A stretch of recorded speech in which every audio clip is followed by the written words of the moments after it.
বাতিল করে নাই, প্রধান এখনো আছে, মনে রেখো। ইলেকশন না, ক্রাইম করা হয়েছে, অন্যায়। যেমন ভাইস চেয়ারম্যানের ইলেকশনে মাননীয় প্রধানমন্ত্রী আপনাকে বলতে চাই যে ভাইস চেয়ারম্যান ইলেকশনে যারা দাঁড়িয়েছিল সব কিছু ওই পরিবার দ্বারা করাইছে। যাদের সাথে ওদের চুক্তি হয়েছে শুধু তারা আছে, আর বাকি সবগুলো বসাই দিচ্ছে। এই ভাইস চেয়ারম্যান ইলেকশন হলে যতগুলো লোক ভোট দিতে আসতে পারতো, আজকে তারা কেউ ভোট দিতে আসতে পারতেন। চেয়ারম্যান ইলেকশন একই জিনিস। আমার ইলেকশনের ব্যাপারটা আপনারা চিন্তা করে দেখেন, যেখানে হাইকোর্ট রায় দিছে যে প্রধান ইলেকশন করতে পারবে, প্রতীক বরাদ্দ করতে বলে দিচ্ছে। তারা নাম হলে বালু হাবিব, এক লগে ওই পরিবার, বালু হাবিব তো ওই পরিবারের ক্যাশিয়ার, ওরা টাকা কালেক্ট করে, মানুষের থেকে টাকা কালেক্ট। তারা নিয়ে গিয়ে কি করছে, আমার নামে বুঝছে চেম্বার জজ করে গিয়ে তারা রিড করছে আর কি। রূপগঞ্জে তারা কি বলে জানেন, সব জায়গায় বলে যে ইলেকশনের পরে বলে দেখাই দিবে। কি দেখাবে? আমাদের দেশে কি কোনো প্রশাসনের ব্যক্তি নাই? রূপগঞ্জের প্রতিটা ঘরে ঘরে মানুষ তোমরা চিনে যে তুমি ভালো হবে, তুমি কার দালাল, কার কেশিয়ার, কে না জানে? জানে না। তুমি কথায় কথায় তুমি সন্ত্রাসী রঙ্গজি দেখাও কি লেখা, তুমি বলে 21 তারিখের পর ইলেকশনের পরে কি করে ফেলবা, তুমি লোকজন দিয়ে দখল করে লেবা, এই করে ফেলবা, এই করে ফেলবা। আমি প্রধান সারা জীবন অন্যায়ের বিরুদ্ধে লড়াই করতেছি, আমি কোনো অন্যায় রে এলাও করি না রে। আর আমার জায়গাতে তোমরা অন্যায় করবো, আমি চুপচাপ বসে থাকবো, এটা হয়?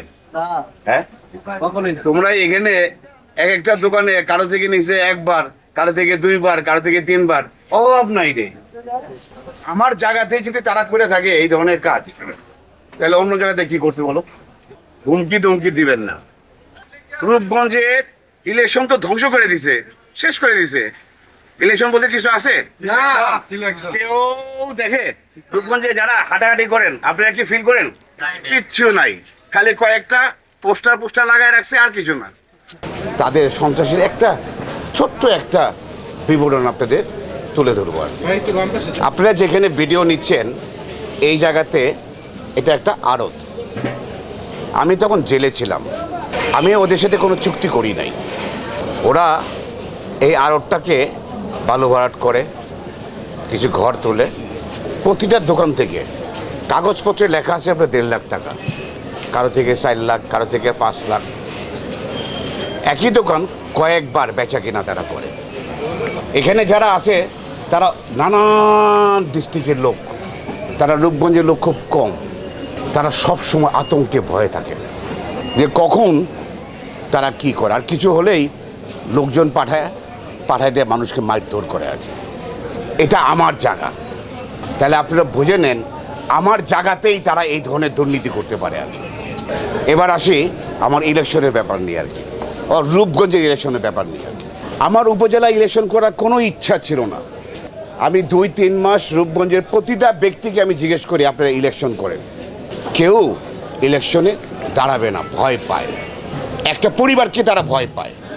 ইলেকশনে 2টা ক্যান্ডিডেট, চেয়ারম্যান আর ভাইস চেয়ারম্যান। ভাইস চেয়ারম্যানে 4-5 জন দাঁড়িয়ে আছে, ছেলে মেয়ে, মহিলা অ্যান্ড পুরুষের। প্রতিটা ক্যান্ডিডেট ওই পরিবারের তৈরি করা। ওনারা যাদের সিলেকশন করে রাখছে, এই তুই হবি আমার ভাইস চেয়ারম্যান, এই তুই হবি আমার ভাইস চেয়ারম্যান, সেই 2টা লোকই থাকছে, আর বাকি লোক সবাইকে বসাই দিয়েছে। আমি বিজনেসম্যান, আমার পলিটিক্স করার ইচ্ছা আমার ছিল না। বাট যখন আমি দেখলাম কোনো ক্যান্ডিডেট নাই, পাপ্পা গাজী উনি ডিক্লেয়ার দিলেন যে উনি উপজেলা ইলেকশন করবেন, তো ওনার বিপক্ষে দাঁড়ানোর কেউ নাই। তখন আমি বাধ্য হয়েছি যে আমি ইলেকশন করব। তারা এখন জায়গায় জায়গায় বলে বেড়াচ্ছে, বিকজ সন্ত্রাস তো, তারা হুমুক করবে, ধুমুক করবে, আমাকে মেরে ফেলবে, আমার লোকজনকে এই করে ফেলবে, ওই করে ফেলবে। আমি প্রশাসনকে জানিয়েছি এগুলো তো সন্ত্রাস, ক্রাইম, এদের একটা ব্যবস্থা আপনাদের নিতেই হবে। আপনি এটা যদি ব্যবস্থা না নেন তাহলে একটা কাজ করুন, আপনারা আমাদের রূপগঞ্জবাসী যারা আছে আপনি তাদের সবাইকে বলে দেন যে আমরা রূপগঞ্জ ছেড়ে চলে যাই।